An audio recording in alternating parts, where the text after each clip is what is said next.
Just about to sneeze.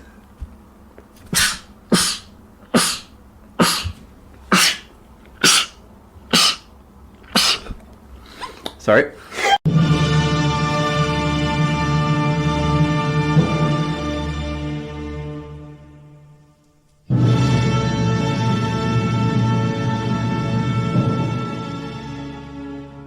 Welcome to Save Me From My Shelf, a literature podcast where we take classic tomes off their pedestal to make you less anxious about reading them. Our jokes come from a place of love and for a specific teaching purpose. However, if you think that making fun of great literature, and maybe some mild swearing, is offensive, this might not be the podcast for you. Hello, you are listening to Save Me From My Shelf. Apples and pears over here is Daniel. Hello, Daniel. Straight from the hood over there is, do they say straight out of the hood, is Abby. Short for neighbourhood. So, Daniel, do we have any letters or recommendations today? Yes. Probably one of the most disturbing letters we've ever received. Alright, we had an unknown correspondent. I'm very much enjoying the podcast. I'd resisted the urge to make these requests, but you've popped the seal on translated works, so I've given in. How about Don Quixote? That is on our short list. We've talked about that for a potential text coming up. The short list of very long books. It's a barnstormer! And lol funny. Laugh out loud funny. Is it? It better be. Laugh out loud funny. I laughed out loud when I read it. Well, I haven't read it in years. You better be right. There's that bit with that funny nose. No memory of that whatsoever. Okay, well. Another, and this is no mere second choice by any means. That's funny. How about The Tale of Genji? I read that on holiday a few years ago. Good way of ruining a holiday. It was very boring, but I could imagine reading it for the purposes of recapping it would change my opinion, because I remember a lot happened. It's rollicking good, this person says. Oh dear, I'm sorry, anonymous person. Yeah, can you go on, please be nice. I'd be more than happy to hear a recap of these two, and we'll surely laugh at the funny things you have to say about them. We've got it in writing. There's a promise. That's the first half. That's a standard letter. Very nice. Second half takes a disturbing turn. I'm hoping it's just a joke. If it's true, this is going to completely change my worldview about everything. It's really quite horrifying if it's true. On another point, my friend's great-gran, that's a pretty reliable witness, my friend's great-gran once let slip, under torture, presumably, that Shakespeare's works, yeah, we're back on the Shakespeare authorships controversy, my friend's great-gran once let slip that Shakespeare's works and all references to them prior to the year 1860 are the product of a sensational and quite incredible PR push launched by Warwickshire County Council in the early 1860s. All trace of which, the meeting minutes and so forth, was lost in the Great Warwick Castle Fire of the 3rd of December 1871. She used to work the tickets there, so she knows all around that stuff. I think this is probably some of the most disturbing correspondence we've ever received. If true, if not true, it's still disturbing. If true, fully horrifying. That is the funniest letter. I love this so much. I mean, we solicited for your best Shakespeare conspiracy theories, and friend, you delivered. I want to bathe in these conspiracy theories. I want to roll around on a bed full of them. The thing is, I've got no way of confirming this is true or not. As our anonymous correspondent says, it was all burnt. All the evidence was burnt. But just in my heart of hearts, it feels true. That's what I'm so. I've been to Warwick Castle, and I could see them making that sort of stuff up because there's loads of sort of fake historical stuff there. I do have a connection in Warwickshire County Council, so I'll have to investigate if it's true that they really do. Maybe there are some secret records somewhere. We also have corrections, right? I do have one correction from a few episodes ago. I had talked about a Hamlet quotation. So I had said there was a bit that was like Lady Macbeth's "Unpack My Heart with Words" speech. Lady Macbeth didn't say that. In fact, Hamlet did. So it was so like that bit that he actually said it. What I was confusing in my head was that bit with Lady Macbeth's, what is it, to look like the time, beguile the time, look like the innocent flower, but be the serpent under it. I can confirm that this has got no prompts. That was completely off the cuff, that quoting. Well done. Thank you. Carry on. But I just, thematically, because they are so similar, I confuse them in my head. Sorry for Shakespeare scholars who were wincing that I mixed up what Hamlet said in Lady Macbeth. So, yes, my knowledge of the bard might be a little shallow, but in my defense, I am a beautiful idiot. So. But the Shakespeare scholars have been wasting their time anyway, because it's all just some, tourist literature. Why would Warwickshire County Council in the 1860s want to do a PR? This is what I want to know. That's the genius of it. That's why it must be true. Anonymous, please write back in and we need more information, friend. Why? Why would they do this? Why wouldn't they do this? I'm just thinking now, I bet it was something to do with the incorporation of the city of Birmingham. Warwickshire County Council wanted to stop it, because Birmingham used to be part of Warwickshire, didn't it? I bet they were worried about losing territory, and so they thought this would bolster their claims. It goes all the way to the top. Yeah, it goes all the way to Joseph Chamberlain. So now for our update on our corporate mandated friendship exercise. So at the beginning of this season, I revealed that Daniel and I really hate each other in real life. Corporate didn't like it, so they're making us do all these little exercises in our spare time to become real friends. This week, they made us do one of those body swap things where we wished on a shooting star at the same time. Really don't like the height differential. I was walking around like a baby colt, too afraid to stand up. No wonder you're miserable all the time. Well, I had a great time. I really got into heroin. Because I thought it's not my body, so I might as well have some fun with it. Oh, that's why I feel like shit today. So, Daniel, what is our text today? Picture an island. This island is inhabited by an individual who is more than conventionally industrious. He works unceasingly, but he's also very creative. He's an inventor. Through sheer will, grit, and determination, he single-handedly invented the first ever novel. just there on that island. There are loads of, millions of other people also on this island, just by the way. It's called Great Britain. We all know and love it. And it's the 18th century. These people enjoyed that first ever novel, but they were like, could do with a lot more sex and crime. Couldn't we all? Yes. So our friend, our hero, Daniel Defoe, gave them the present text, Moll Flanders. You had me going. Yeah. That was a good one. Yeah, thank you. So it goes without saying, we're about to spoil this novel for you. The trigger warnings are child abandonment, hanging, incest, suicide, attempted child murder, lots of illness and fevers, lots of anti-sex worker and sexist language, so Daniel and I are going to, by necessity, say the word whore occasionally because it's quoted. Apologies for that. There's also a significant amount of sex in this, so gear up for some Save Me From My Shelf After Dark. Don't expect Fanny Hill. It's not. It's very matter of fact. I was talking about the quantity, not the quality of the sex. Yes. It's as sexy as looking at a bedpost covered in notches. That's what I would say. Yeah. I like that. So, would you like to do some background, please? Daniel Defoe, real name Daniel Foe. Put the D in to add a bit of class. So he had a pretty mad life, didn't he? He was a pamphleteer, a kind of politico, he was a spy, and then in the kind of latter decades of his life he became the first English novelist, if indeed you think that Robinson Crusoe was the first ever novel. It's debatable. Or was it Pamela? Yeah. We've talked about this before. Yeah, or was it Don Quixote, if we're talking about novels in general. Was it Tale of Genji? Yeah. Within English literature, I think Defoe's, definitely in the running, if not in world literature. Daniel Defoe, like his heroine Moll, was jailed in Newgate Prison, but for a satirical pamphlet. It's quite a different portrayal of 18th century England to Pamela, isn't it? Yeah, so if you want to go back to our Pamela episode, even if you don't know that text, I assure you, you will not be disappointed. That is a very wild ride, and it makes for a really interesting comparison with this novel.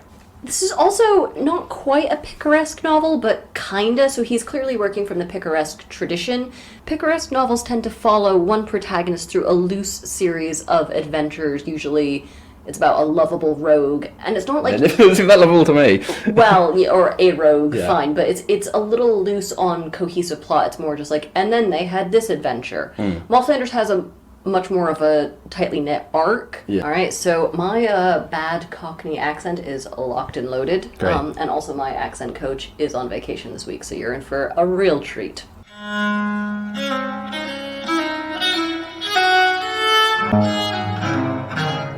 We open on the voice of Moll Flanders, who narrates her, quote, history and misfortunes. So she's a rogue, a blackguard, a thief and an opportunist, and an all-around wrong'un. Bless her black heart, and 3 cheers for Moll. So she opens by telling us her name is well known at the Old Bailey, famous prison. Courthouse. Okay, Newgate is the famous prison and the Old Bailey is the courthouse. What's part of it? And she says that many of her friends have been hanged for their crimes, so they've, quote, gone out of the world by the steps and the string. And she, I like that. Yeah. She's always sort of expected to follow suit, basically, when her crimes caught up with her. Moll says, though, that it's the state of England's social welfare programs that made her what she is. In other countries, orphans are tended to and schooled and fed and clothed and taught an honest trade. She had to fend for herself, full Oliver Twist style, so it's hardly surprising that she fell in with crooks and turned out to be a rotter. Moll was even born in prison. So her pregnant mother stole 3 pieces of linen and got caught, and after a stint in jail where Moll was born, they were separated and her mother was transported to the Americas. Baby Moll. She was passed between a range of people. Eventually, she ends up in Colchester, where she's taken into the care of the parish and fostered by a woman who kind of ran a sort of school where children were taught to read and work. I mean, that's your first mistake. Do not educate the plebs. That's why I have refused for all these years to teach you how to read. At the age of 8, the town magistrates decree that Moll must become a servant. Because, that's nice, isn't it? And Moll immediately recognises that this road will lead to drudgery and tearfully implores her guardian not to send her away. The guardian is amused, like all good guardians are, by Moll's tears. Is the girl mad? If you don't want to work, what would you be, a gentlewoman? And that's exactly what young Moll wants to be, even if she doesn't... Bitch. Yeah, of course, yeah, even if she doesn't know what it means. All I understood by being a gentlewoman, Moll says, was to be able to work for myself. God, people leaving you alone. Who says money can't buy happiness? Young Moll's social pretensions make her kind of sort of famous amongst the ladies of the town, and she starts doing odd jobs for them, doesn't she? However, we soon learn that getting above your class will ruin you, because now Moll is not content to live among the other wretches of society anymore. Moll is now living with the Muckety Mucks as their little pet, and she grows up to be really hot. They say she is, quote, the handsomest woman in Colchester. And I have a little note here that says, insert some joke about Colchester here. I failed to do so. Essex girls, that's the thing, isn't it? Oh, you footballer. Is that where Colchester is? Unfortunately for Moll, the house she lives in also contains 2 wealthy sons. So I will say this in an extremely Whoopi Goldberg voice. Moll, you in danger, girl. They were a very promising parts. Yeah. What does that parts? mean? Yeah. Promising as well. Is that a threat or a promise? The elder son, who's a noted playboy who's debauched his way through every debutante in a 50-mile radius, then starts flirting with Moll. And his sisters take him to task for that. They're quite protective of Moll, and they also know that he could never marry her because Moll is too poor. Also, this brother just acts like a major creep around her all the time, and he's just like 3 STDs stacked on top of each other under a trench coat. He is, unfortunately, also very attractive. Ain't that always the way? So, one day when they're home alone together, he catches Moll alone, and he kisses her and says he loves her. So she goes out of her way to say that they Frenched for like 15 solid minutes. They kiss so long that their lips start looking like they spent too long in the bathtub. That's disgusting. Yeah. Why would I include that detail? He then proposes marriage, vaguely, one day, when he gets his own estate, and he convinces Moll that this is sufficient enough of a proposal where she can start doing sex stuff with him. He'll definitely marry her. I think she originally says they get to like 3rd base. I don't really know. All I do know is that they do it in his sister's bed, which I am not okay with, because Moll was kind of raised like his adopted sister. Y'all. In fairness to Moll, she is DTF, and she's like, you know what, this dude is hot and sex is fun. She jumps into his arms, and she's like, take me anywhere, sailor. Then the older brother starts giving her money, which he disguises as just a gift, but really it's clearly for the sex. And the book links really early this idea of sex is labor and a commodity. Well, let's have the line. My colour came and went at the sight of the purse, and with the fire of his proposal together, putting the purse into my bosom, I made no more resistance to him, but let him do just what he pleased, and as often as he pleased. Ooh, hello. Also, is there a creepier image than a dude slipping cash into your cleavage? Just a little like, boop, boop. While you're in your sister's bed. Can we talk about how Moll at this point is known as Mrs. Betty? I just like that she's known as Mrs. Yeah, they just have a little nickname for Mrs. her. Betty is so beautiful. Why are you Italian? Moll's brother. So for 6 straight months, they sneak around, humming careless whisper directly into each other's genitals, or however you do sex. I never really learned. Until the younger brother then starts getting a big old dumb crush on Moll, and he starts telling the whole family, you know what, I'm gonna marry her, I'm serious about it, I don't even care that she is broke as a joke. The family's unimpressed. This younger brother finally confesses his love to Moll, aka Mrs. Betty. She's like, you what? Yeah, she's like, oh, I'm confused. She doesn't fancy the younger brother, although he can make an honest woman of her, so it's a bit of a sort of dilemma. She's on the horns of a dilemma. That's when you have 2 lemmas, right? Yeah, very good. She has a kind of nervous breakdown, doesn't she? She spends a lot of time in bed. She stops eating. She gets brain fever. The doctors diagnose her with love. They never really say for whom. They're just like, oh, she clearly must be in love, and everyone's like, great. So the older brother's like, I think I should finish things with you, and you should marry my brother. Moll's upset about this. That said, though, she shortly after that recovers, and the older brother convinces her to go along with the plan, successfully managing to shift off his whore into his brother's arms for a wife. Wow, what a Cinderella story. Yes, yeah, and the brother comes out looking like a nice guy, so that's even more annoying. Moll marries the younger brother. We're going to need to include some sort of marriage klaxon here. I'm up for that, yeah. But she still fancies the older brother, despite having married the younger brother. I committed adultery and incest with him every day in my desires. So she's boffing the younger brother, she's thinking about the older. That's what's going on there. Boffing. The older brother goes off and marries someone else. Can we also talk about the wedding night? Please. Because that's what we're all here for. Moll and the older brother, her ex-boyfriend, they're slightly concerned that the younger brother is going to be able to tell on their wedding night that Moll isn't a virgin. So the older brother gets the younger brother super drunk on his wedding night, so he kind of passes out and he wakes up in the morning, he's like, did I score? And she's like, oh, you sure did, champ. Oh, yeah. And it's really... it's grotty, isn't it? Grotty, I think that's the right word for it, yeah. So Moll and her husband have 2 children. We're going to need a child klaxon here as well, because there are many children. Yeah. But he dies after 5 years, and she palms her kids off on her in-laws. I have never known anyone to yeet a baby before, but that is all she does in this book. What does that mean, please? That means sort of toss with disdain, like, ugh. So Moll, she's back in the world. She's an independent woman. She's just inherited £1,200. Not too bad for those days. Let's talk about measuring worth. Oh, promo code SHELF. Yeah. I looked this up. I'm assuming, because we'll talk about this later on, but it's set in the 17th century. I'm assuming that it's 1650. I don't know why, I just am. So I calculated this 1,000 with the help of measuringworth.com. For all your measuring needs. £1,200 in 1650 was, in terms of real wages, I'm going to go through all of this. In terms of real wages, so that's the kind of relative cost of a fixed bundle of goods and services bought by an average household. So that's the kind of normal way that we calculate differences in value. That would have been £169,100. No small sum. That's 169,000. Okay, all right, yeah. that's all right. In terms of labour earnings, so the money, like how much that money was worth in relation to the wage of the average worker, it is £2,852,000. So, okay. You know, 17th century society was so unequal that this went for more in terms of pay.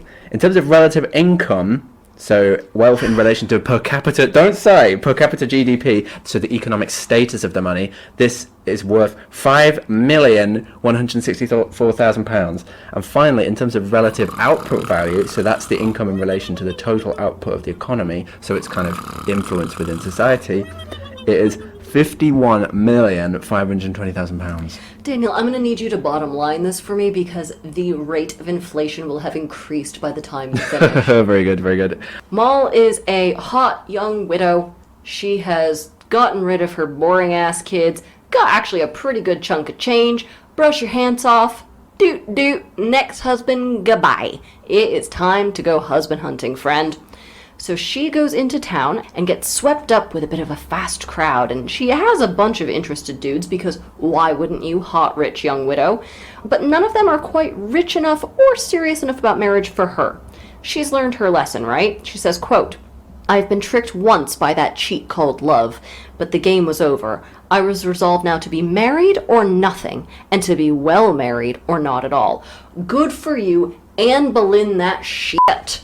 And she eventually meets a really nice guy who is a gentleman tradesman. He's a draper. That's the dream, isn't it? The amphibious creature, she calls it. Posh, but has a steady job. So she marries him, so that's husband number 2, marriage klaxon. We're on 2, if people are keeping score at home. Unfortunately, he is so excited by Moll's small fortune left to her by her first husband that he goes on a huge spending spree. And she's kind of into it. I find this so funny, they go on a holiday to Oxford, which is really remote and exotic for them in Colchester. When they go to Northampton as well. Even, yeah, no offence to people of Northampton, but it's not nice. Unsurprisingly, within 2 years they are broke, and creditors are chasing this guy down. At one point, he actually parkours down a building to escape the creditors, and he runs away to France, and Moll never sees him again. Thankfully, Moll has been squirreling away a little bit of money because she kind of sensed that this was the way the wind was blowing. So her situation is pretty bad, but not totally hopeless. So Moll can't get married again because she has a living husband, but he'll never come back to England, and funnily enough, there is zero chat of her making her way to live with him in France. They're just kind of done with each other. They're like, yep, I'll see you on the flip side. So Moll changes her name to Mrs. Flanders.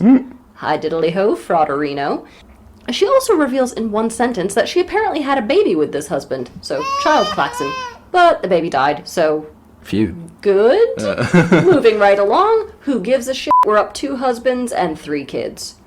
So Moll runs with a few different crowds attempting to get married again, but it just kind of reaffirms her belief that men will only marry rich women, no matter how ornery or ugly, and make mistresses out of the poor pretty ones.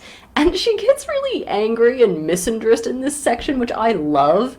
So Moll makes a small female network, and she gets this one female friend in particular, who's kind of being dicked around by her boyfriend.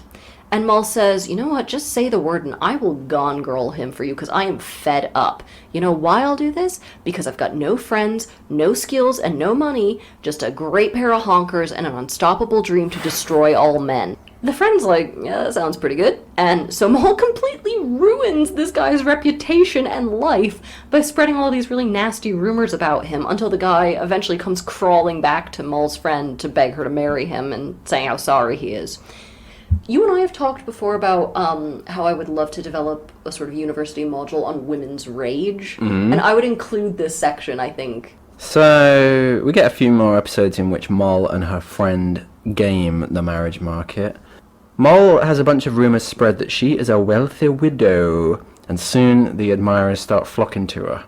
Diamonds. Yeah, exactly. Well, funny you should say that. One suitor with his diamond ring scratches little love notes on her windows. I would be so pissed off. You Yeah, me ruined too. my window. Yeah. I just wanted to say the Boghouse Miscellany from the 1730s, that's a kind of collection of things scratched into windows and like kind of naughty limericks and things. That's cool. Yes, it is cool. When you had this note, I thought this was going to be much more boring, but you're bringing the goods It's today. really funny, yeah. It's not just scratched into windows, it's also like drawn on the wall and stuff, but yeah. So Moll's charmed by this guy, and it turns out he's a wealthy planter from Virginia. Ooh. So yeah, she's only attracted him because of his like lovely personality and things. Not to do with his wealth? No, yeah, I don't think she's even really bothered about that. The pair are soon married. Ooh, marriage klaxon. And I'm sure their sex life is just her screaming, put a 20 in my... Well, we're not past the watershed. Yep. Plant some cotton in my... tobacco. And they head for Virginia. Moll tells us that to give an account of the manner of our voyage, which was long and full of dangers, is out of my way. I kept no journal, neither did my husband. There are storms, there are pirates on this transatlantic voyage, but we don't care about things like that. We're really interested in the marriage market. So thank you, Moll, for... Nothing. Yeah. Yeah, we saw this in Hamlet, too. This season is our exciting pirate adventure has been cut for time. Exactly, yes.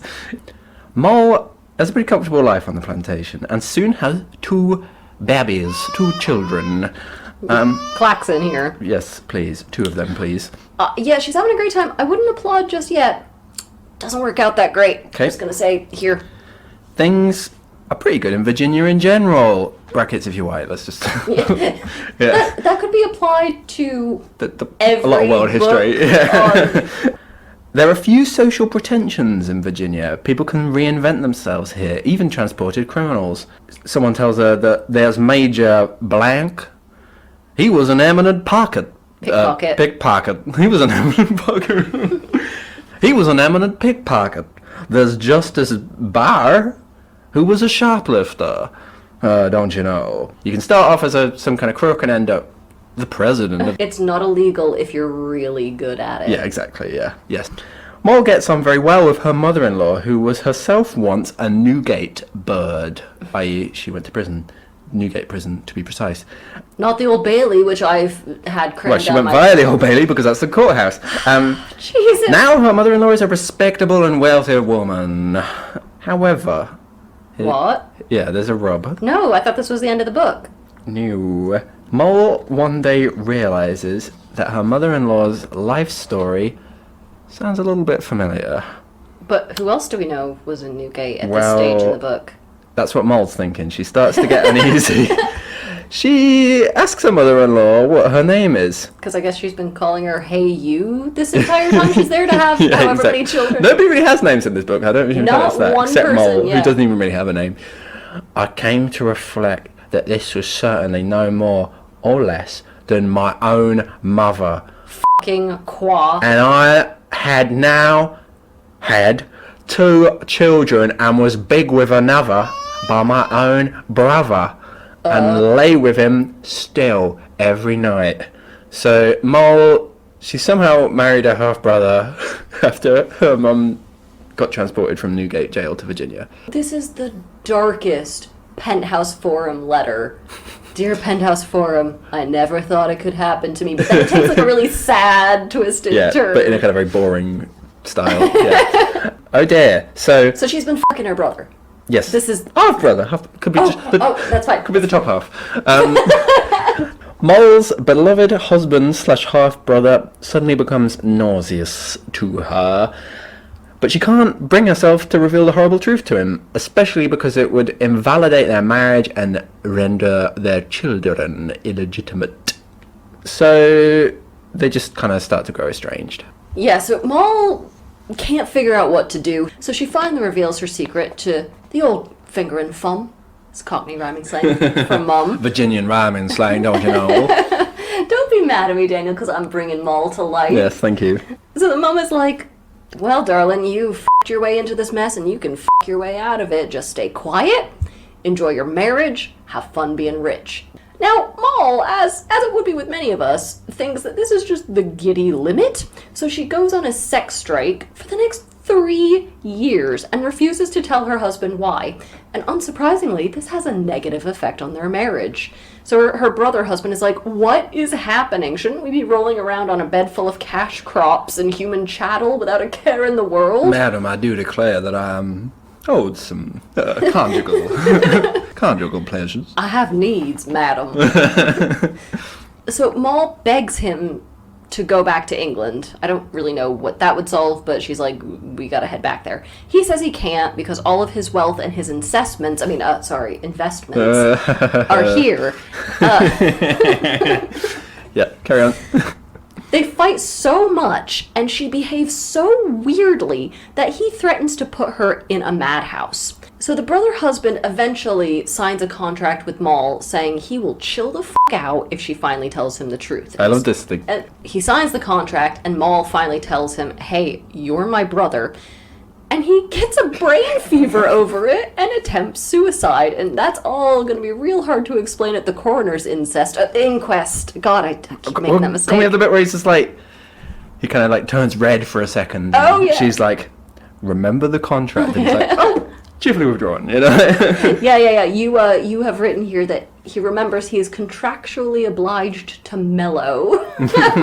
They decide to amicably separate, and she decides to go back to England.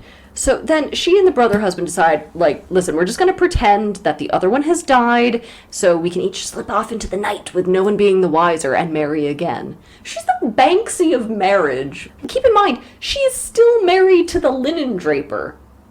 Like, let's not, Heavens, let us not forget the linen draper. let's never forget the linen draper in this. So Moll goes back to England. What about her kids? I don't know. She punted them over. Who gives a shit mountain? They're somewhere in Virginia. Who gives a fuck? She's back, baby. She's back in England. They should call it Incestia, not Virginia. You're trying to ride my coattails here. All right. I'll just keep reading from the things I've Was written. that a virgin incest joke? Is that what you were? Yeah. Is that what you're going for? Okay. Moll, she's back in England, back at square one.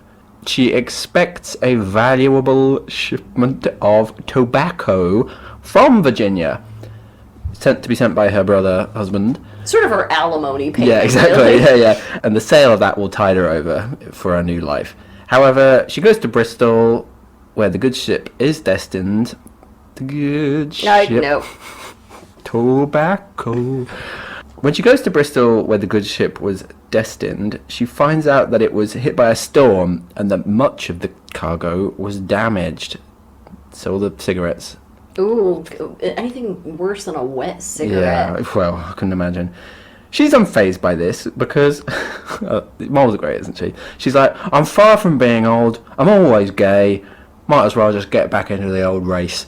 So she decides to try her luck in the nearby resort of Bath. I love that Moll is basically if For a Good Time graffiti on a bathroom wall became sentient. The Boghouse Miscellany returns. Thank you. So yeah, she goes to Bath, which is a resort town near Bristol. Oh, you say Bath and not Bath. Yes, I do. Good chat. She's in Bath. She's on the scene, like a sex machine. She wants to find a new opportunity, as she calls it, i.e. become a mistress. She soon meets a rich gentleman with a wife who is distempered in her head, i.e. mad. Is he from Virginia too?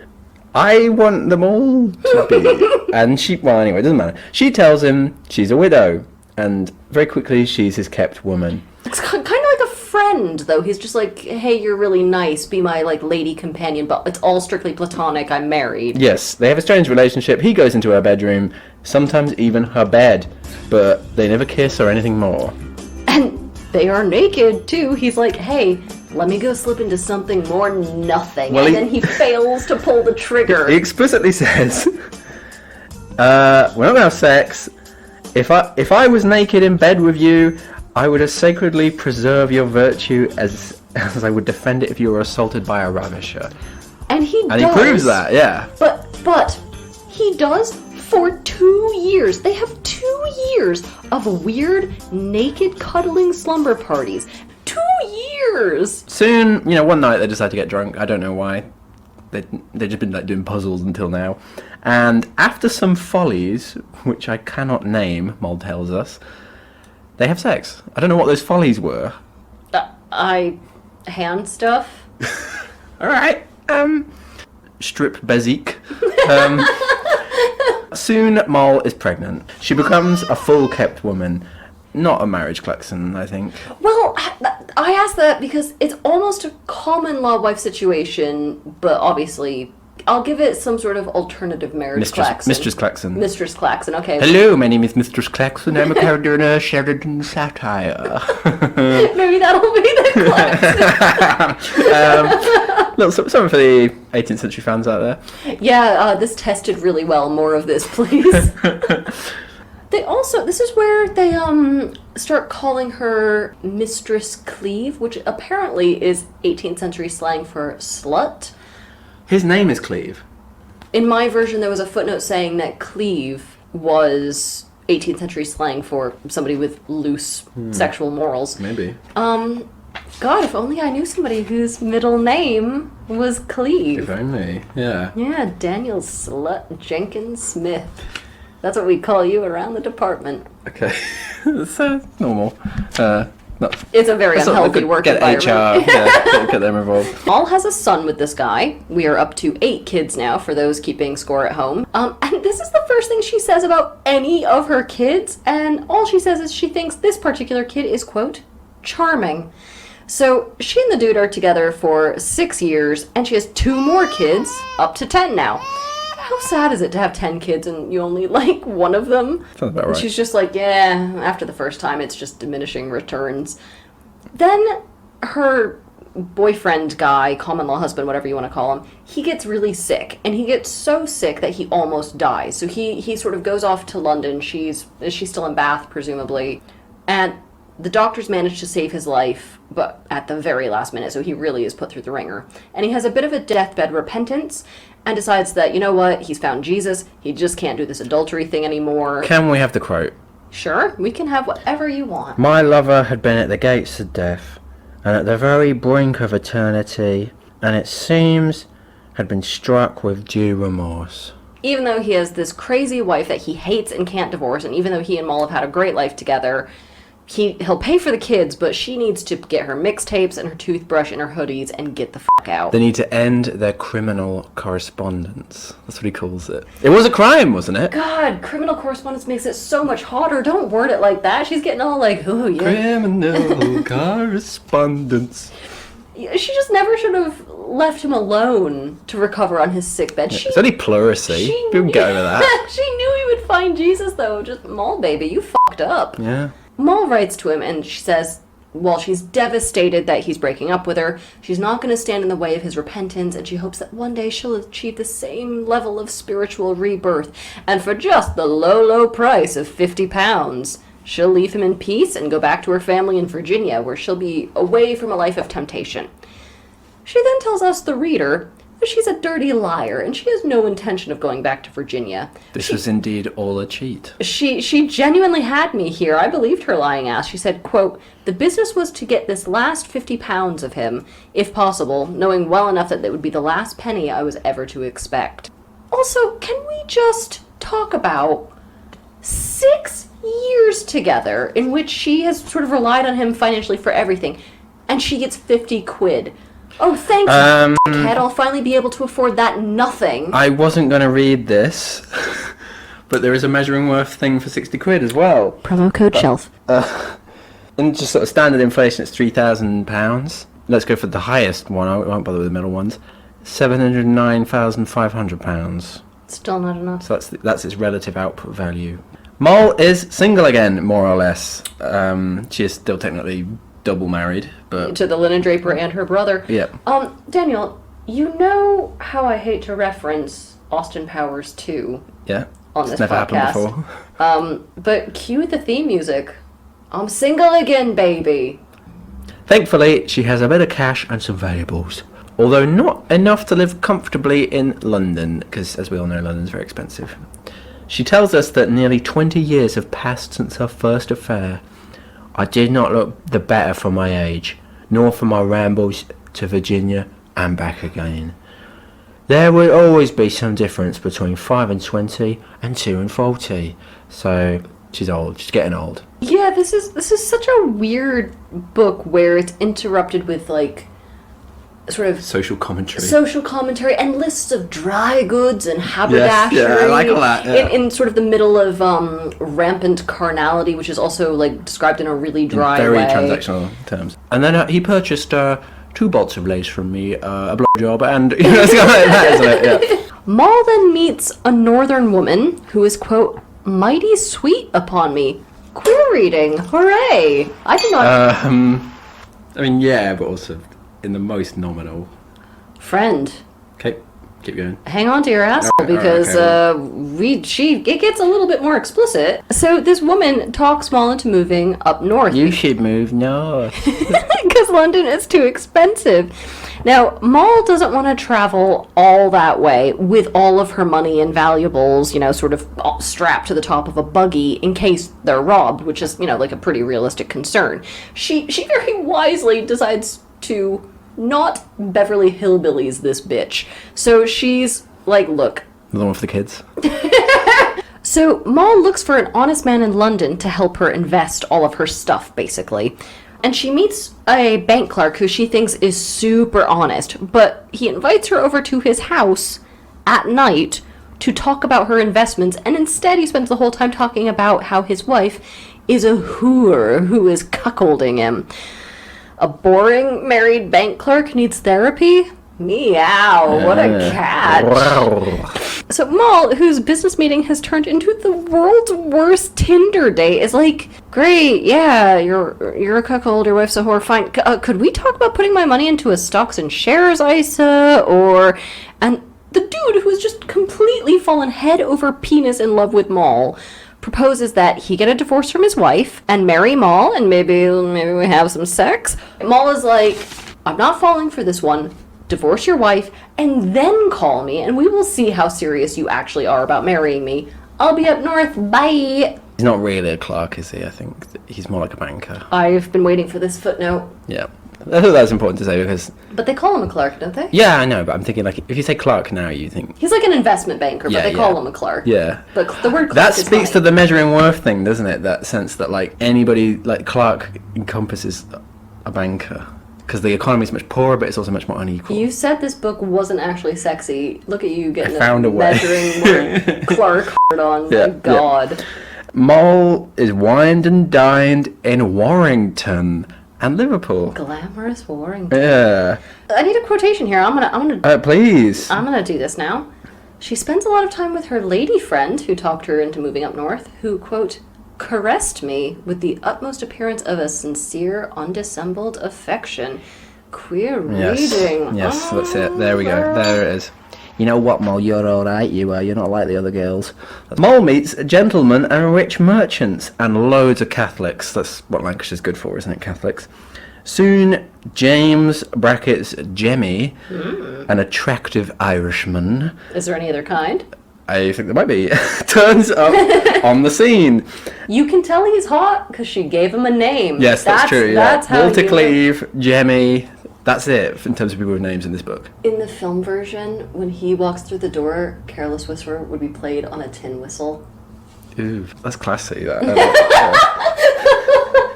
Moll's new friend gushes about how rich Jemmy is, and he too brags about his estates outside Dublin.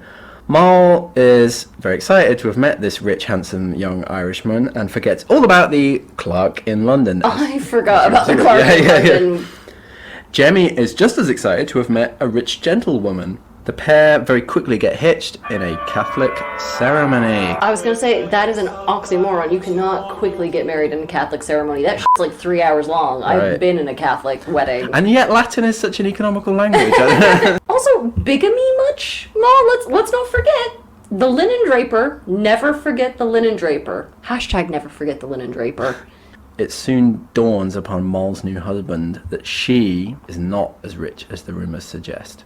Ooh, she's been rumbled. Well, yeah, but he's got a revelation for her too. He's like, "Oh, darling Moll, I'm not quite as rich as you may have been suggested to you, may have been intimated to you, my darling." So their marriage is a double fraud. Moll, she's met her soulmate, I think. they're both fraudsters. That's love, true love at last. So oddly, they're kind of even more into each other after they realize they both scammed each other. Just game recognizes game. They have a lot of hot sex they talk about and just sort of spend a month going, this is so us. So they pool their money and try to figure out plans to stay together because they're like, actually we're really great together. But ultimately they're like, listen, okay, we don't have enough money. So they part ways and they sort of release each other informally from marriage. But I think this is really sweet because nowadays Jemmy would just be like frantically on a forum typing in, how do I hide cryptocurrency from a woman? But instead he says, actually, if I earn any money in my life, when I die, I'm going to leave it to you because you are my magically magical, one true magical love. And then Jemmy leaves. Moll is devastated and she cries his name over and over again. Jemmy comes back briefly and says he could hear it 15 miles away, her screaming Jemmy. And so he's so moved by this, he rushes back to say a proper goodbye and just get all of that boinking out of their systems. So this is, Jane Eyre is very clearly working from this text. And they spend a really sexy week together, but eventually Jemmy's like, no, we really do have to part. Moll bounces back really quickly and she wonders if that London bank clerk guy is free yet and ready to get married. So she's the only person I know who is able to put divorce on her wedding registry. And so, I mean, keep in mind, this is within, like, days of separating from her one true love, Jemmy. So she's kind of the marital equivalent of the phrase, walk it off. Unfortunately, Moll is pregnant, so child klaxon, this is number 11. She keeps the London bank clerk on the hook, just writing him a bunch of letters while his slow-ass divorce goes through, and this gives her enough time to go through an entire pregnancy, give birth, and get her figure back. This is one of my favourite bits, the bit about the midwife. She seeks out some kind of professional midwife who runs a kind of boarding house for pregnant women. And this is the bills of fare. We get the actual invoices. The midwife, she's going to come back, isn't she? Moll's like, it might be expected I should give some account of the wicked practices of this woman. I think it's implied that she's some kind of like, possibly a baby farmer. Possibly, it kind of sometimes seemed like she ran a bordello as well, wasn't it? Yes. Yeah. So, just all around kind of... Shady person. So, Moll's like, this seems like the perfect moment in which to give birth to a child. The clerk, he's back. He writes to Moll to say that he successfully petitioned for the divorce of his wife. And here's got some good news for us all. A little good news, bad news, if we're being honest. She unhappily destroyed herself thereafter. So that's nice, isn't it? Yeah, the suicide of the clerk's wife. He's like, my darling, come back down to the big smoke, the great Wen. Come back down to London and I'll meet you halfway. She and the landlady midwife managed to palm the baby off onto a nice family in Hertford. The baby went to live on a farm, didn't it? She palms the baby off, quickly hops it to Cheshire to stage the reunion with her suitor, the clerk. So Moll and her fiancé, they reunite in an inn. It's incredibly moving, isn't it? He eagerly brandishes all of the divorce paperwork. Be still my beating heart. To demonstrate that things are nice and legal. You know, nothing gets a lady hotter under the collar than paperwork. Oh, yeah, I know. The clerk is touched and very excited to be marrying Moll. He kind of tears up a bit, doesn't he? She's clearly out of his league, like, oh, yeah, of course, physically, yeah. She's pretty moved, actually, and kind of even feels guilty about it. How little does he think that having divorced a whore, he's throwing himself into the arms of another. That's what Moll thinks. Oh, so. Moll. That he is gonna marry one that has lain with two brothers, and has had 3 children by her own brother. One that was born in Newgate, whose mother was a whore, and is now a transported thief. There's more. One who has lain with 13 men. I don't think there's been a full 13 men, has there? Maybe there has. And has had a child since he saw me. Well, when you put it like that, yeah, it sounds bad. Previously on Moll Flanders. At least this guy is getting some gold standard horsemanship. Like, she knows her way around a dick. Yeah. Turns out there's a parson staying at the inn. And a very good sort of gentleman he was. I like that bit with the parson. They get married right there in the pub. Marriage klaxon. Hooray! Last orders at the bar! The next day, Moll, something's going on. She's hungover. She's exhausted from her clerkly consummation. Gross! Do you think he's just like, I think you'll be happy to find that I practice the algorithm method. I practice the double entry bookkeeping. She blearily looks out of the window of the hotel room to see 3 men entering the inn opposite. Guess who one of them is? Our good friend Jemmy, Moll's Lancashire husband. She kind of ducks down, doesn't she? Kind of, like, whoop, and successfully hides from him. And soon she sees him and his 2 associates leave town. There's a great hue and cry in town because there's banditry afoot. Highwaymen, So you're telling me that her ex is now a sexy bandito? Well, we don't know that. The town constable suspects that the 3 men seen in town earlier were the culprits, and Moll goes out of her way to assure him that she's acquainted with one of them, and he is an honest man. You could not have highlighted in a worse way what a fucking nerd her new squeeze is. Oh, I bet Jemmy has a great hat. God damn it, my timbers are getting shivered over here. Good highwayman vocab there. You know, look, we the highway, we lost the pirates out. of the land. We lost out on the pirate adventure. Let me have this. Okay, the happy couple head down to London, and Moll is like, now I seem landed in a safe harbour, after the stormy voyage of life past was at an end, and I began to be thankful for my deliverance. I sat many an hour by myself, and wept over the remembrance of past follies, and the dreadful extravagances of a wicked life. And sometimes I flattered myself that I had sincerely repented. She's with this boring Clark guy for 5 years, and they have 2 more kids. We're up to 13 now. When is the sweet release of menopause? Good question. She's 47 now. That's what everyone's thinking. Daniel, I believe you. Yes, had a I've got my little quotation. thing that I want to say, please. No, Stop it, please, stop it.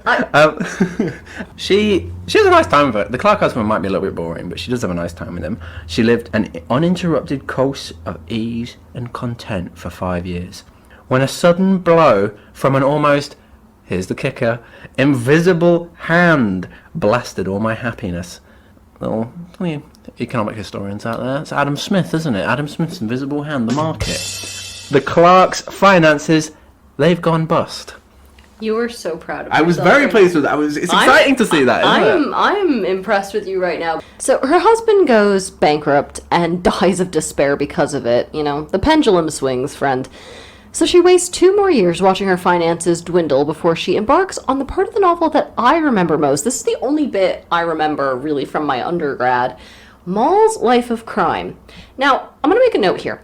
We are actually only halfway through the book, but Daniel and I are going to breeze through the second half because a lot of it is very repetitive or very, small incidental things. Now, let's come up to my favourite bit. It's quite a synoptic sort of style of writing overall, but we get this very rare moment of a phenomenological perspective when Moll actually kind of pays attention to sort of reality. Wandering about, I knew not whither. I passed by an apothecary's shop in Leadenhall Street. I like that too because it's a very 18th century sort of half sentence. Whither, apothecary, Leadenhall. I saw lie on a stool a little bundle wrapped in a white cloth. Beyond it stood a maidservant with her back to it, looking up toward the top of the shop where the apothecary's apprentice, as I suppose, was standing upon the counter with his back also to the door. This was the bait, Moll tells us, and the devil as readily prompted me as if he had spoke. To take the bundle. That's how the devil talks, isn't it? Do the Black Phillip voice. What was that? Wouldst thou take the bundle? You gotta be... Ooh, that's scary. You do that. Moll steals the bundle. She bolts through the streets in a state of confused exhilaration. It was impossible to express all the horror of my soul while I did it. She kind of is disturbed, also pretty entertained. It's fun stealing things, as we all know. Moll's like, well, I guess I'm a thief now, and she escalates very quickly from a little 5-finger discount to becoming Myra Hindley. So she's walking down the street, and she sees what's clearly... Do Americans know about Myra Hindley? This is for our British listeners. Moll's walking down the street, and she sees a little girl in expensive clothes wearing a necklace of gold beads. So Moll very sinisterly offers to escort the little girl home. And she leads her down a dark alley where she's able to pickpocket the necklace without the kid noticing. And then she contemplates murdering the child to make sure there are no loose ends. But ultimately, she can't go through with it. That's nice. Yeah. Fuck me, Moll is Good egg. cannonballing into crime. Then, this might be my favorite part of the novel because it makes me so mad. Okay, let's just talk about it. Moll leans into the ins and outs of crime, and a lot of this revolves around people stealing fabric. And Moll talks about how once she is able to lift 50 yards of velvet. 50 yards, Daniel. That is 150 feet of velvet, which was a very heavy, very thick material. Still is. How the f*** do you shoplift that? How do you sneak that away? Put up your sleeves or something. That is so impossibly heavy. You would need a smoke bomb and some David Blaine magic to get that. Moll is a very talented thief. And then this is where, again, the tone shifts and we start to get loads of lists of items that she steals and their value. So this novel really leans into the sort of economic stuff. Like, it's just full of, like, lists and prices. She falls in with a crowd of thieves who teach her how to pick pockets instead of just shoplifting. And it helps that Moll has a good suit of clothes from her previous marriage. So she dresses up like a rich bitch and goes into wealthy crowds. And she's like, oh, if I'm pickpocketing somebody and I think I'm about to get caught, I just fall down and scream really loudly that someone's trying to pick my pocket to throw off authorities. Can we just briefly talk about how Moll's old midwife has become... She's turned pawnbroker. She's become a fence. That's how Moll sells all of her stolen goods, isn't it? Because that woman becomes her sort of crime boss. And Moll has, like, a ton of adventures, so Daniel and I are not going to cover all of them here. Just know that this would be a really great season of Cops. Got a bit of a fun interlude in which Moll's old tricks and her new life have a happy marriage.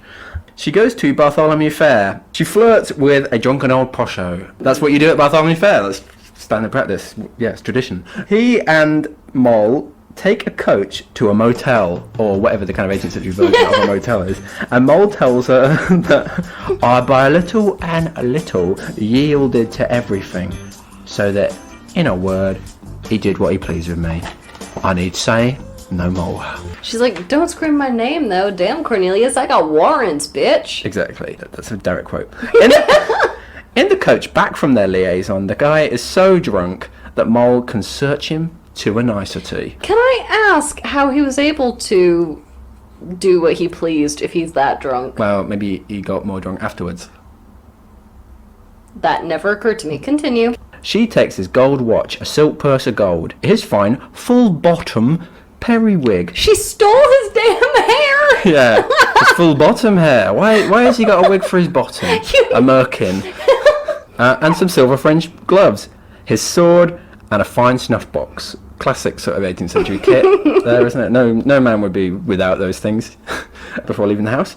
She bolts. She feels no qualms about robbing a foolish drunk because such a man is worse than a lunatic. It's true. The next day, however, she feels a bit bad. She discovers he was an honest old married gentleman. Emphasis on gentleman. He's good class. He had slipped up just this once. Did she steal his virginity too? Mercy on him. He is in a sad pickle now. I didn't know that being in a pickle was that old a phrase. I love that. Yeah. That's charming. Moll meets him, passing herself off as a friend of the woman who robbed him. And he tells her how mortified he is. And he says, I deserve to be robbed for me drunken adultery. Then they have sex again. He pays her 5 guineas for her services. Something tells me this was not his first rodeo, friend. And they engage in, quote, that course, unquote, for a bit longer, until after a year... Mistress Claxon, I guess? I don't know. Hello, my name is Mistress Claxon. He sort of ghosts her, whatever the 18th century version of that. And so there was an end of that short scene of life, which added no great store to me, only to make more work for repentance. So I like Moll just like, she has all these ordeals, and it's just like, I suppose I just throw it on the old pile. So then Moll goes on more adventures. We're not going to get into all of them here. And she almost gets caught stealing some plate. But the book turns into a courtroom drama for a hot 5 minutes where Moll, who luckily has a spoon in her pocket, is like, hey. So she's in this goldsmith shop. And she's like, I'm here not to steal, but rather to see if he could make me some matching spoons. So it's a very, like, spoon ex machina sort of thing. Spoon there. There's a lot about spoons. I assumed that you would find this bit quite boring. I find it funny. Oh, did you find it? I like spoon stuff. Moll, she's getting sloppy. One day, she sees an open door to a house full of silk. She heads in and is immediately attacked by some wenches. 2 fiery dragons. Moll's done for. The cops are called, whatever the version of the cops is back then, Bow Street Runners or something. She's carried to Newgate. That horrid place. I like this bit about entering Newgate. The hellish noise, the roaring, swearing and clamour, the stench and nastiness and all the dreadful crowd of afflicting things that I saw there, joined together to make the place seem an emblem of hell itself, and a kind of entrance to it. Who does Moll see there but all her ex-criminal buddies, and they're all laughing their heads off that she's finally fallen. So Moll starts going stir-crazy while awaiting her trial, where she's expecting the death sentence. Then one day, Moll is surprised to see our old heartthrob, yours and mine, Jemmy. Oh, Jemmy. I love that guy. Her Lancashire husband. He's here. Being escorted into prison. So his highwayman days have ended badly, but... He really was a highwayman, though. We didn't even know that, right? Yeah, well, I mean, we sort of suspected it earlier. I didn't. I thought he was a good egg. Anyway, they meet up in prison, and they have a very moving reunion. Moll goes on trial. The judges, grave and mute, sentence her to death. Yeah, I know. A listener just dropped their tea. Yeah, hopefully, or else we're not doing our job right. A minister comes to the prison, i.e. a vicar, not a government top official. Anyway, a minister comes to the prison to talk God, repentance, all that sort of stuff with her. He's a nice guy. This honest, friendly way of treating me unlocked all the sluices of my passions, she says. Oh, don't care for the word sluice. He broke into my very soul by it, and I unravelled all the wickedness of my life to him. In a word, I gave him an abridgment of this whole story. And I made a little joke here. Could she not have done the same for us? It's quite a long novel. She repents, doesn't she? She finally repents.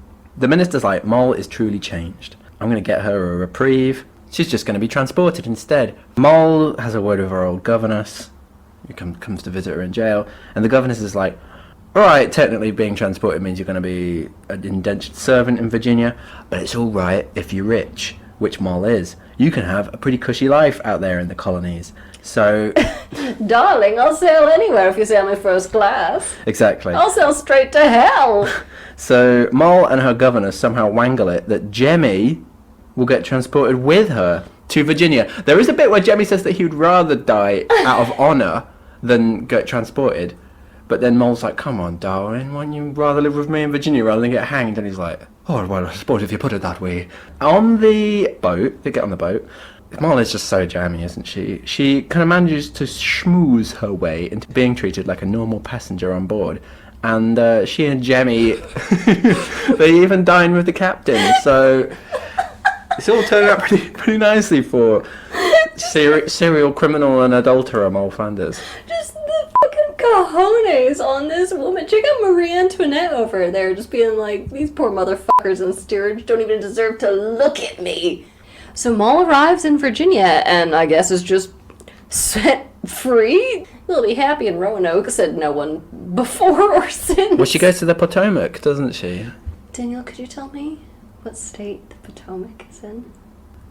Well, isn't it on the border of a number of states? It's on the border of Virginia and to the north. Maryland. This is the best thing about Maryland. being in the UK is convincing people to say Maryland. Moll looks for her family, the old brother husband and her mom and shit. And she finds out that her mother has died, but her brother husband and her nephew sons, with that brother husband, are still alive. We also find out that one of her sons is named Humphrey, and I don't know why that is so fucking funny to me, but here we are. Little Humphrey the son nephew. So she and Jemmy buy a plantation, which is quite the sweetheart deal considering she was sentenced to death about 12 weeks ago. So she eventually meets up with her son, Humphrey. They kind of gloss over all the incest parts of this. Yeah, I was wondering that. Everything gets real Steven Spielberg, glossy and sunset colored, and Vaseline on the camera lens twinkly. And her son Humphrey gives her a second farm, which was apparently left to her by her dead mother, and a bunch of servants, so, everything's coming up Flanders. Hooray.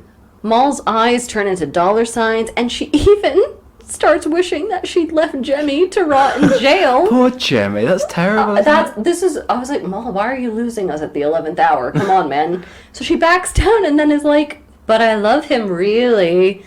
So she spends some more time with Jemmy, and they confess all of their past lives to each other. And apparently he's been on loads of cool adventures, but Moll, bless her, says, But that fucko can get his own book, so I'm not going to recount any of his adventures here.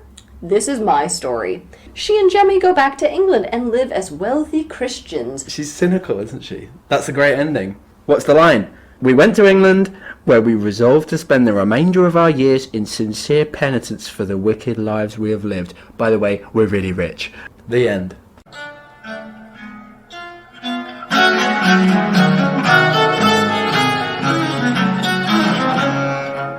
Oh, that was great fun, wasn't it? I enjoyed that very much. Here are the pages of the book. Every one of those I had to go through. Half of those are dog-eared. I'm slightly horrified by that.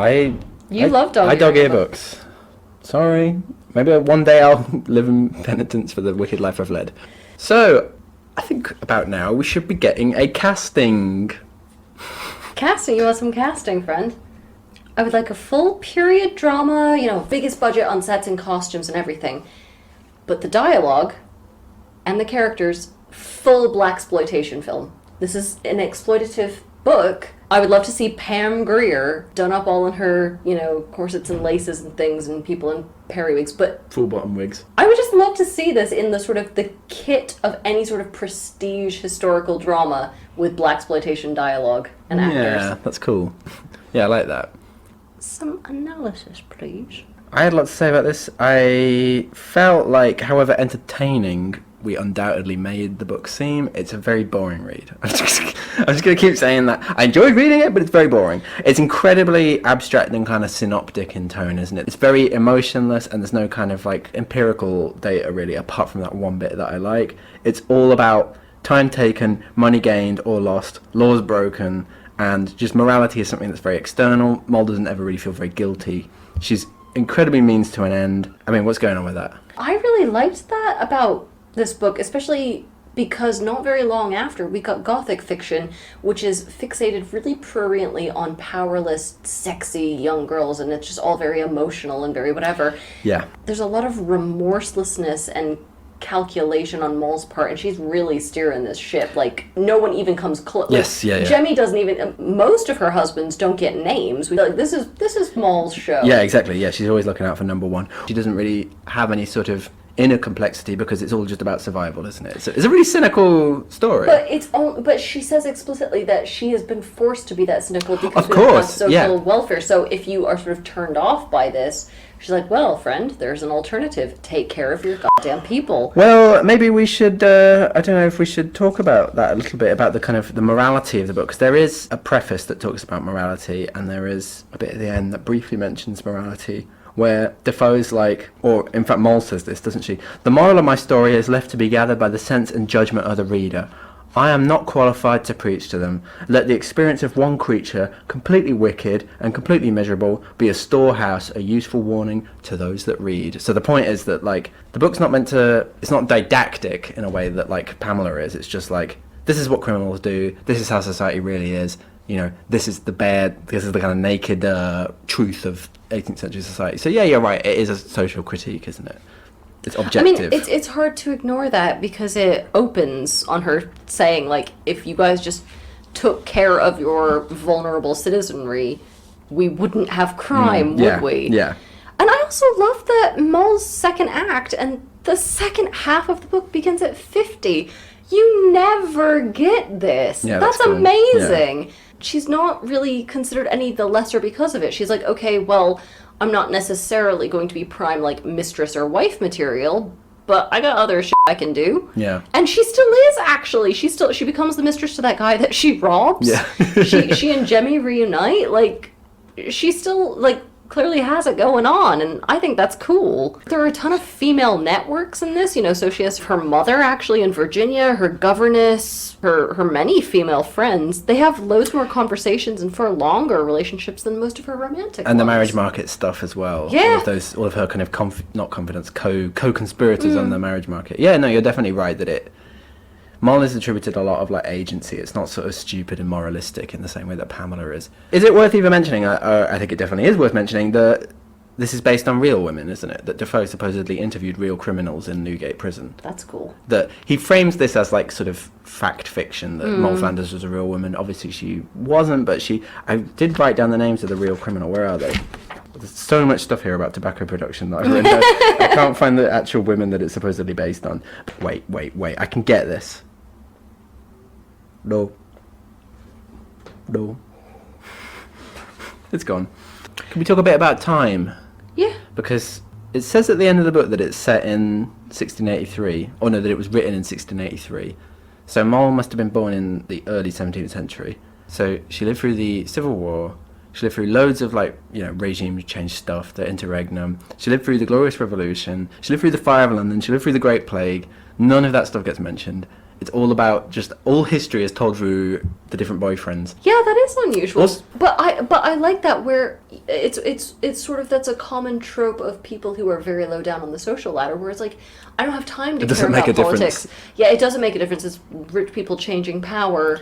In fairness, though, I feel like you're obviously right that whoever's on top doesn't really make a difference, but I think in this period anyway. But I think it does in the case of the Civil War, because the point of that was that the whole country was laying waste and loads of people were dying and stuff. I feel like isn't it when she's with her clerk or she's kind traveling of it's around that yeah. There's all these armies going around and she doesn't make any reference to it. It's funny. There's no we got waylaid by the Roundheads or exactly like that. Yeah. I mean, I thought that'd be quite cool, but clearly Defoe doesn't give a shit.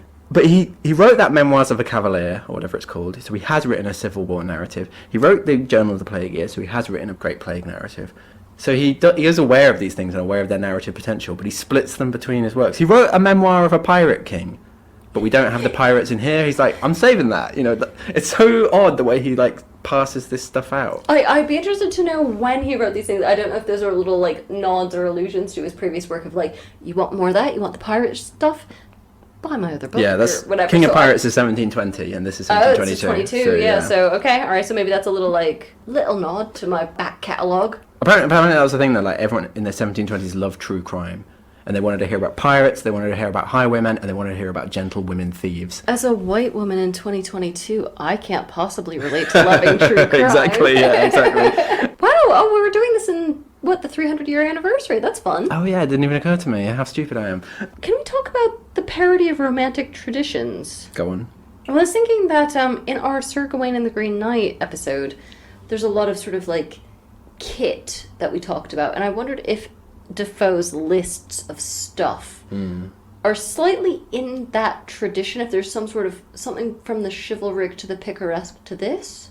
I like that. Yeah, that's really weird because it seems capitalistic. It seems really modern. But then you realise that there is this kind of literary hangover of just the aesthetic value of the list. The description of wealth. It's in Beowulf too, isn't it? Yes. Just listing off nice stuff. But also the idea of courtship, because there's a huge amount of courtship in things like Sir Gawain, but here it's completely economic rather than chivalric and honor-based, but it's still it's described in the same way but with different metrics, which I thought was really interesting. There are rules to social engagement in both texts, even if one is feudal and the other is capitalistic. Well, I thought it kind of in a Picaro way, she's a little bit of a knight without honor, pursuing a quest with no real end. She could never be rich enough or secure enough, and she serves only one lord, which is herself. Dubious anonymous writer requesting Don Quixote. We've kind of already she is a sort of quixotic figure, isn't she? Half a knight, half a Picaro. I don't want to come across badly here, but I was really raring for a much more saucy book than I think we all were. Daniel, we all enjoy a bit of sauciness now and then. Yeah, exactly, yeah. Slap and tickle.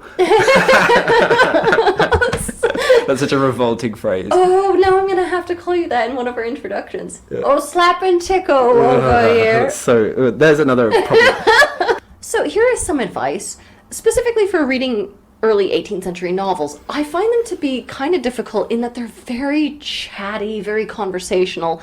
So, sometimes I kind of have a hard time reading them like books we're used to reading nowadays. But I kind of cracked it with Moll Flanders, and I read this in the voice of somebody next to you at the hair salon who won't shut up, like a gossip who just wants to tell you her life story, and that actually makes it a lot easier to digest. You might even want to read this aloud occasionally, because it is just so oral. It made it kind of easier if I was like, oh, this is an old bitch who won't shut up. Our clue to the next episode. So, we're back with measuringworth.com, and they have developed a special calculator just for our coverage They're of so this good, book. aren't they? They're such good guys. Promo code shelf. They are converting today's dollars into yams. So, please write into our email or tweet us, subscribe. Thank you very much. We are very satisfied with the current level of engagement with the podcast. We don't want any more. If anything, I wouldn't mind a bit less. I am having to swim through reams, 30 yards worth of velvet letters. It was 50. 50 yards worth of velvet letters, and I'm just getting sick of it. So please stop writing. Please. A little reverse psychology there for Yeah. them. Yeah.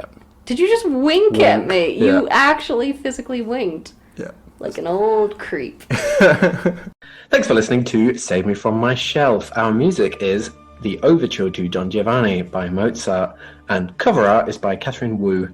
Our thanks to Aston University's Centre for Critical Inquiry into Society and Culture for funding the startup of this podcast.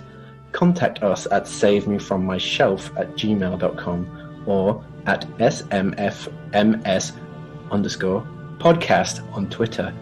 And do not, I'm going to remind you, do not forget to rate, review, and subscribe. Do not forget. Thank you.